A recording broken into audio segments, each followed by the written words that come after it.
વડોદરા કે જ્યાં ફરી એક વખત ખાખી લજવાઈ છે અને ખાખી પર ફરી એક વખત દાગ લાગ્યો. રાવપુરા પોલીસ સ્ટેશનના હેડ કોન્સ્ટેબલ નિલેશ બારૈયા પર દાદાગીરીનો આરોપ છે. કુંડેલા ગામનો વતની સરફરાઝ ગરાસિયા નવલખી મેદાનમાં પોતાની મહિલા મિત્ર સાથે બેઠો હતો.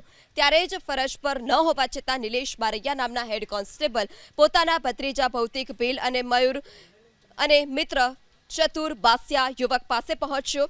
યુવક અને તેની મહિલા મિત્રો વાતો કરતા હતા ત્યારે જ આરોપી પોલીસકર્મીએ યુવક પાસેથી લાયસન્સ સહિત મોપેડના દસ્તાવેજોની માંગ કરી.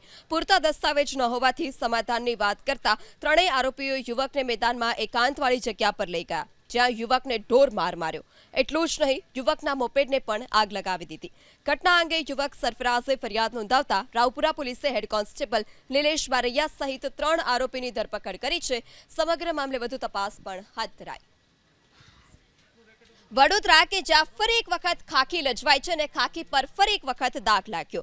રાવપુરા પોલીસ સ્ટેશનના હેડ કોન્સ્ટેબલ નિલેશ બારૈયા પર દાદાગીરીનો આરોપ છે. કુંડેલા ગામનો વતની સરફરાઝ ગરાસિયા નવલખી મેદાનમાં પોતાની મહિલા મિત્ર સાથે બેઠો હતો.